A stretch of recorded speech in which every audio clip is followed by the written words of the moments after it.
Barcelona ന്യൂകാസ്റ്റൽ United മത്സരം. ആദ്യ leg 1-1 സമനിലയായിരുന്നു. ന്യൂകാസ്റ്റലിന്റെ ഹോമിലാണ് ആ ഒരു മാച്ച് നടന്നത്. ഹോം അഡ്വാൻറ്റേജ് ഉണ്ടായിരുന്നു. അത് മാത്രമല്ല, ബാഴ്സലോണ ആ മാച്ചിൽ കുറച്ചുകൂടെ ഡിഫൻസീവ് ആയിട്ട് കളിച്ചതുപോലെ എനിക്ക് തോന്നിയിട്ടുണ്ടായിരുന്നു. ഈ സീസണിലെ ബെസ്റ്റ് ഡിഫൻസ് പെർഫോമൻസ് ആയിട്ടാണ് എനിക്ക് ആ ഒരു മാച്ചിലെ പെർഫോമൻസ് തോന്നിയിട്ടുള്ളത്. അത് മാത്രമല്ല, ബാഴ്സ കൺസിഡർ ചെയ്ത ഗോൾ അത് വന്ന രീതിയൊക്കെ ഞാൻ പറയേണ്ടതില്ല, നിങ്ങൾക്ക് തന്നെ അറിയാം. ഒരു ഇഞ്ചുറി പറ്റിയതിനു ശേഷം ആ ഒരു പൊസിഷനിൽ കളിച്ചിരുന്ന റൊണാൾഡോ അറോജോ ഗ്രൗണ്ടിന്റെ പുറത്ത് നിൽക്കേണ്ട ഒരു സാഹചര്യം വരുന്നു 1 മിനിറ്റോളം. അപ്പൊ അദ്ദേഹം അകത്തേക്ക് വരുന്നു, അദ്ദേഹത്തിന് ആ ഒരു പൊസിഷൻ റിക്കവർ ചെയ്തെടുക്കാൻ പറ്റുന്നില്ല. അവിടെ നിന്ന് ഒരു പ്ലെയർ ഫ്രീ ആയിരുന്നു, ആ പ്ലെയർ ഗോൾ അടിക്കുന്നതാണ് നമ്മൾ കണ്ടത്. അതിനുശേഷം പെനാൽറ്റി വാങ്ങിയെടുക്കുന്നു.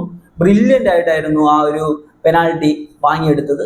അതിനുശേഷം അത് ഫിനിഷ് ചെയ്യുകയാണ് ലാമിൻ യമാല്. ഡാനി ഓൽമോ ബ്രില്യൻ്റ് ആയിട്ട് വാങ്ങിയെടുത്തൊരു പെനാൽറ്റി ആയിരുന്നു. അപ്പൊ ഇതായിരുന്നു ആ ഫസ്റ്റ് ലെഗ് മാച്ചിൽ നടന്നിട്ടുണ്ടായിരുന്നത്. ഫസ്റ്റ് ലെഗ് മാച്ചിൽ ബാഴ്സയ്ക്ക് മുകളിൽ വലിയൊരു രീതിയിലുള്ള ഒരു ഡോമിനൻസ് നമ്മൾ കണ്ടിരുന്നു ഈ ന്യൂകാസ്റ്റൽ യുണൈറ്റഡിന്റെ ഭാഗത്ത്. അപ്പോൾ സെക്കൻഡ് ലെഗിലേക്ക് വരുമ്പോൾ, സെക്കൻഡ് ലെഗ് നടക്കുന്നത് ബാഴ്സയുടെ ഹോമിലാണ്.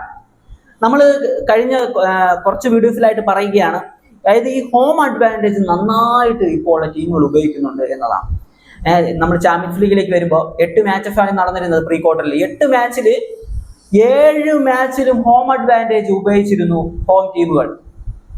7 മാച്ചിൽ ഉപയോഗിച്ചിരുന്നു. ഇപ്പൊ നോക്കിക്കഴിഞ്ഞാൽ ലിവർപൂളിനെ എവയിലാണ് ലിവർപൂൾ പോയി തോറ്റത്.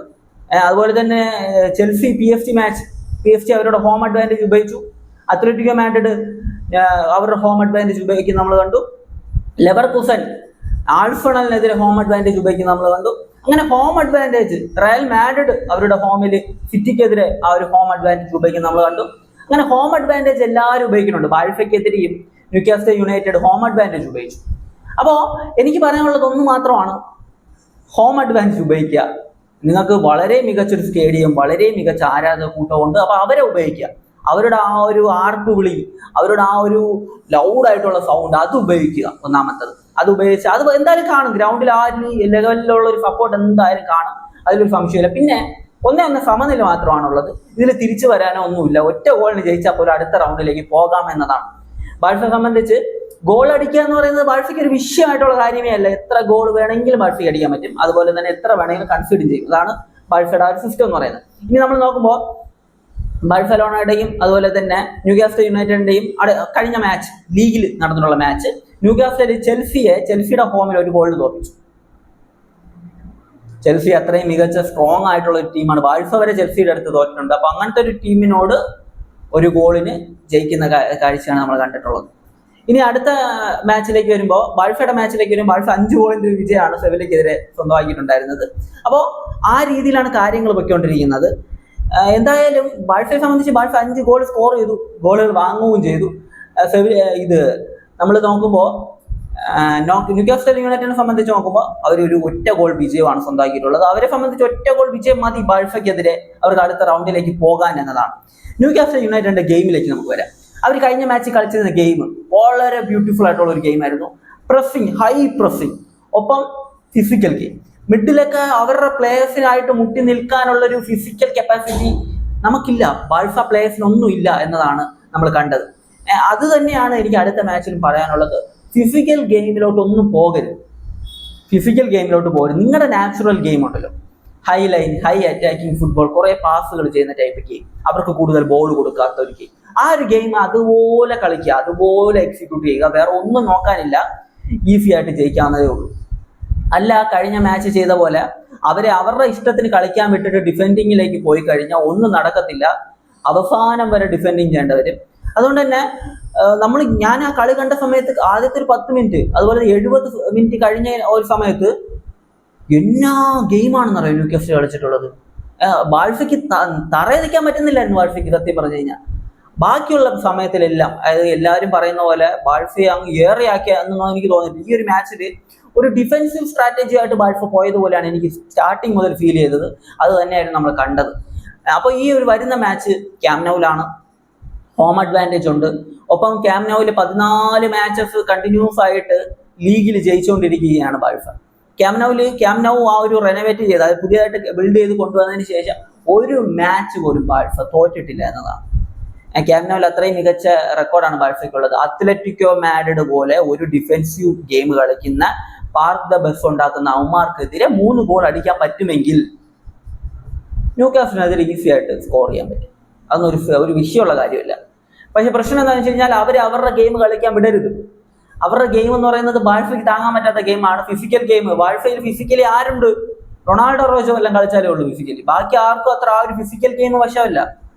ഒപ്പം സ്പീഡി ആയിട്ടുള്ള ആ ഒരു കൗണ്ടർ കാര്യങ്ങൾ, അതുപോലെ തന്നെ സ്പീഡി ആയിട്ടുള്ള ആ ഒരു പ്രസ്സിങ് കാര്യങ്ങൾ.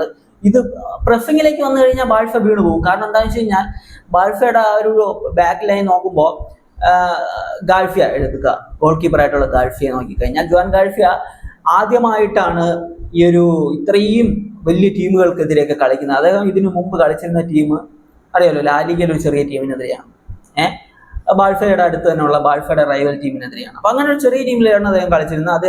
ആ ഒരു ടീമിൽ നിന്നാണ് ഇവിടെ വന്നിട്ടുള്ളത്. അപ്പൊ അതിൻ്റെതായിട്ടുള്ള ബുദ്ധിമുട്ടുകൾ ആ പ്ലെയറിനുണ്ട്. ഒപ്പം നോക്കുമ്പോൾ ഡിഫൻസിൽ കളിക്കുന്ന സെന്റർ ബാക്ക് പൊസിഷനിലൊക്കെ കളിക്കുന്നവരെല്ലാം യങ്സ്റ്റേഴ്സ് ആണ്. 19-20 വയസ്സൊക്കെ ഉള്ള യങ് പ്ലേയേഴ്സ് ആണ്.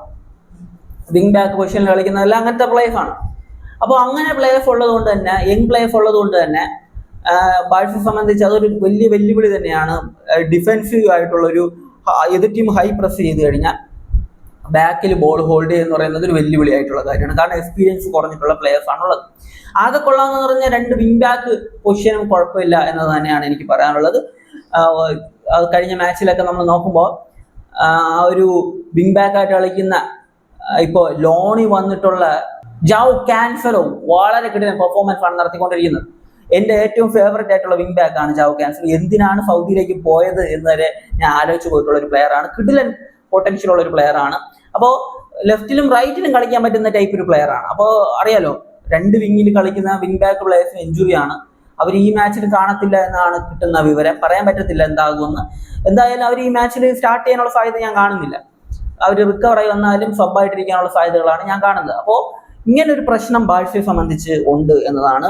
അവരുടെ വിങ് ബാക്ക് പൊസിഷനിൽ ഒരു വേണ്ടത്ര സ്ട്രെങ്ത് ഇല്ല എന്നാണ്. പക്ഷെ അക്കാഡമി ഇന്ന് സാബി എന്ന് പറഞ്ഞിട്ടൊരു പ്ലെയർ ഇറക്കിയിട്ടുണ്ട്. അത് അത്യാവശ്യം കൊള്ളാം എന്നതാണ്. അദ്ദേഹത്തിന്റെ മാച്ചസ് കാര്യങ്ങളൊക്കെ കണ്ടപ്പോൾ എനിക്ക് തോന്നിയിട്ടുണ്ടായിരുന്നത് കൊള്ളാം, കുഴപ്പമില്ല, നല്ല പ്ലെയർ ആണ്. മിഡിലേക്ക് വരുമ്പോൾ അവിടെ ഗാവി തിരിച്ചെത്തിയിട്ടുണ്ട് എന്നത് ഒരു വലിയ സിഗ്നലാണ്. കഴിഞ്ഞ മാച്ചിൽ അദ്ദേഹം കുറച്ച് മിനിറ്റ് കളിച്ചിട്ടുണ്ടായിരുന്നു. അറ്റാക്കിങ്ങിലേക്ക് വരുമ്പോൾ അവിടെയും ബാഴ്സയെ സംബന്ധിച്ച് വലിയ പ്രശ്നങ്ങളൊന്നുമില്ല, ഇഞ്ചുറിയും കാര്യങ്ങളൊന്നുമില്ല. ബാഴ്സ വളരെ മികച്ച രീതിയിൽ, മികച്ച കണ്ടീഷനിൽ തന്നെയാണ് അടുത്ത മാച്ചിലേക്ക് പോകുന്നത്. അടുത്ത മാച്ച് ബാഴ്സ അവരുടെ നോർമൽ ഫുട്ബോൾ, ആ ഒരു high line, high attacking football കളിച്ചു കഴിഞ്ഞാൽ ഈസി ആയിട്ട് ന്യൂകാസ്റ്റൽ യുണൈറ്റഡിനെ മറികടന്ന് അടുത്ത റൗണ്ടിലേക്ക് പോകാൻ കഴിയും. പക്ഷെ ന്യൂകാസ്റ്റലിന് അവരുടെ ഗെയിം കളിക്കാൻ അനുവദിക്കരുത്. ന്യൂകാസ്റ്റലിനെതിരെ ബാഴ്സയുടെ നോർമൽ ആയിട്ടുള്ള നാച്ചുറൽ ഫുട്ബോൾ ആയിട്ടുള്ള അത് കളിക്കുക. ന്യൂകാസ്റ്റലിന്റെ ആ ഒരു ഹൈ പ്രസ്സിങ്, അതുപോലെ തന്നെ ആ ഒരു ഫിസിക്കൽ ഗെയിം, ഇതിലോട്ടൊന്നും പോകാൻ ന്യൂകാസ്റ്റലിന് അനുവദിക്കരുത് എന്നതാണ്. അപ്പൊ ഇത്രയും കാര്യങ്ങൾ ചെയ്തു കഴിഞ്ഞാൽ ബാഴ്സയ്ക്ക് ഈസി ആയിട്ട് ഒരു വിജയം സ്വന്തമാക്കി അടുത്ത റൗണ്ടിലേക്ക് പോകാം എന്നതാണ്. അപ്പൊ നിങ്ങളുടെ ഒപ്പീനിയൻ ഈ ഒരു മാച്ചിനെ കുറിച്ച്, ഈ മാച്ച് ആര് ജയിക്കും എന്താണെന്നൊക്കെ ഉള്ള നിങ്ങളുടെ ഒപ്പീനിയൻ കമന്റ് ബിലോ. മറ്റൊരു വീഡിയോ കാണുന്നതായിരിക്കും. ബൈ ബൈ വിത്ത് ഫുട്ബോൾ.